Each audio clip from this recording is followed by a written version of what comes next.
Good morning बच्चों। आज मैं आपको क्लास 10th नगीन प्रकाशन का प्रश्नावली 1C का प्रश्न क्रमांक संख्या 6 कराने जा रही हूँ। क्वेश्चन है हमारे पास, सिद्ध कीजिए कि √3 एक अपरिमेय संख्या है। इसको रूट को करनी भी बोलते हैं, आप चाहे रूट बोलो चाहे करनी बोलो। तो √3 एक अपरिमेय संख्या है। तो अपरिमेय संख्या हमें सिद्ध करने के लिए क्या करना है, हमें इसको मानना पड़ेगा कि ये अब सिद्ध करने के लिए, क्योंकि इन्होंने बता दिया है कि एक अपरिमेय संख्या है। लेकिन हम इसको कैसे सिद्ध करेंगे क्या परिमेय संख्या है? तो इसके लिए सबसे पहले आपको लिखना पड़ेगा, देखो यहाँ लिख दो हल। तो आप लिखोगे कि माना, हम मान लेंगे कि ये जो √3 है ये एक आपकी परिमेय संख्या है। किसी भी चीज़ को साबित करने के लिए आपको ये बताना पड़ता है, उसका उल्टा मान के उसको सिद्ध करना है। फिर सिद्ध करेंगे तो बता देंगे कि ये सिद्ध में नहीं आया। तो देखो, माना √3 एक परिमेय संख्या है, परिमेय संख्या है। सबसे पहले हम यही लिख देंगे। अब जिसको हम इस √3 को हम P/Q के रूप में लिखेंगे, तो यहाँ लिख दो √3 को P/Q के रूप में लिख सकते हैं। अब ये जो P/Q है ये आपका यहाँ लिख दो, यहाँ P और Q सह अभाज्य पूर्णांक है और Q is not equals to 0 है। अब देखो बच्चों, यहाँ हमने लिख दिया कि यहाँ P और Q सह अभाज्य पूर्णांक है और Q is not equal to 0 है। अब आप सह अभाज्य पूर्णांक संख्या समझ लो। सह अभाज्य संख्या क्या होती है? जैसे कोई संख्या है, यहाँ देखो लिखा है 2 और यहाँ नीचे लिखा है 5। अब ये 2 और 5 ये किसी के भी टेबल में नहीं आता है। 2 खुद के टेबल में आएगा और 5 खुद के टेबल में आएगा, और या तो ये 1 के टेबल में दोनों संख्या आती है। तो आप ये समझ लो कि सह अभाज्य संख्या वह संख्या है जो या तो 1 से और या तो खुद अपनी ही संख्या से विभाजित होती है, वही सहअभाज्य संख्या होती है। ये सहअभाज्य संख्या होती है जो हमने यहाँ लिख दिया। मतलब ये P और Q एक सहअभाज्य संख्या है, मतलब ये या तो खुद अपने ही नंबर से P और Q से और या तो 1 से विभाजित होगी, है ना। अब क्या करना है, आपको लिखना है दोनों पक्षों में वर्ग करने पर। हमने यहाँ लिख दिया दोनों पक्षों में, यानी इसमें और इसमें हमें वर्ग करना है। तो वर्ग करने के लिए देखो यहाँ लिख दो, ये √3 का वर्ग हो गया, यहाँ हो गया आपके पास P/Q में, इन दोनों के साथ हमने वर्ग कर दिया, ये हमारा वर्ग हो गया। ये क्वेश्चन आपका बहुत इंपॉर्टेंट क्वेश्चन है, इसको बहुत अच्छे से समझना। अब देखो इसका वर्ग खत्म को वर्ग करने का रूट का मतलब क्या होता है कि संख्या आधी है। तो 2 बार लिख दिया, मतलब आधी और आधी। जब आधी और आधी संख्या हो गई तो वो पूरी संख्या हो गई, यानी √3 आधा था ना, तो आधा आधा रूट से खत्म हो गया। तो कितना हो गया, ये हो गया हमारे पास सिंगल 3 नंबर हो गया। देखो अब नीचे इधर वाला ये हमारे पास, इसको दोनों के साथ वर्ग कर दो क्योंकि ब्रैकेट लिखा है।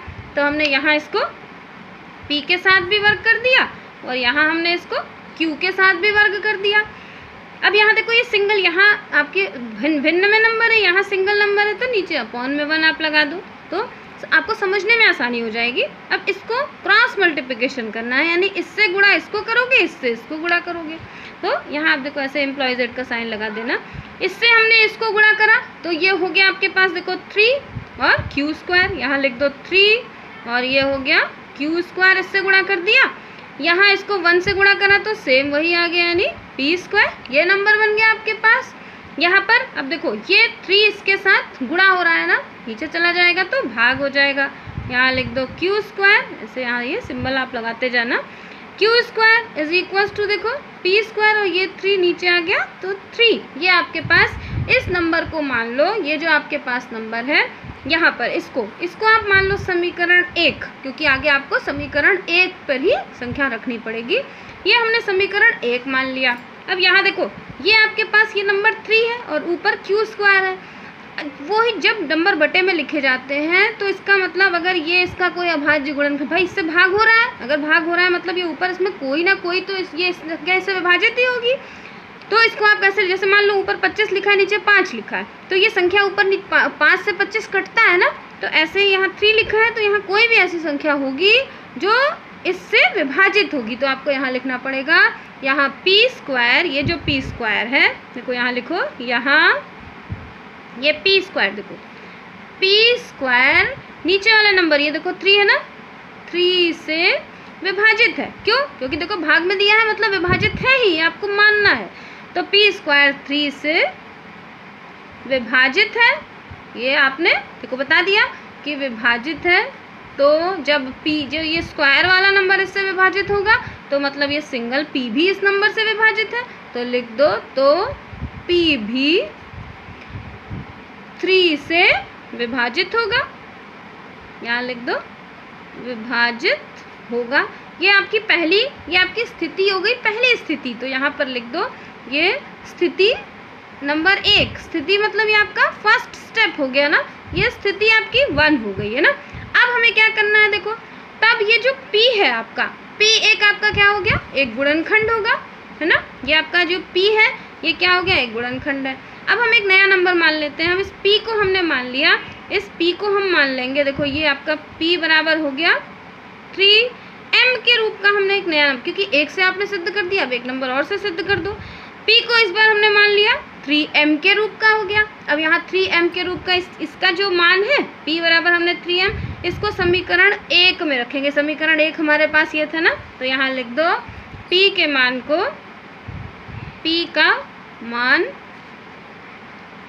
समीकरण 1 में रखने पर, यह हमने p का मान समीकरण 1 में रखा, तो समीकरण 1 हमारे पास, यहाँ समीकरण 1 फिर से लिख दो। समीकरण 1 आपके पास था 3q² = p², ये समीकरण 1 था।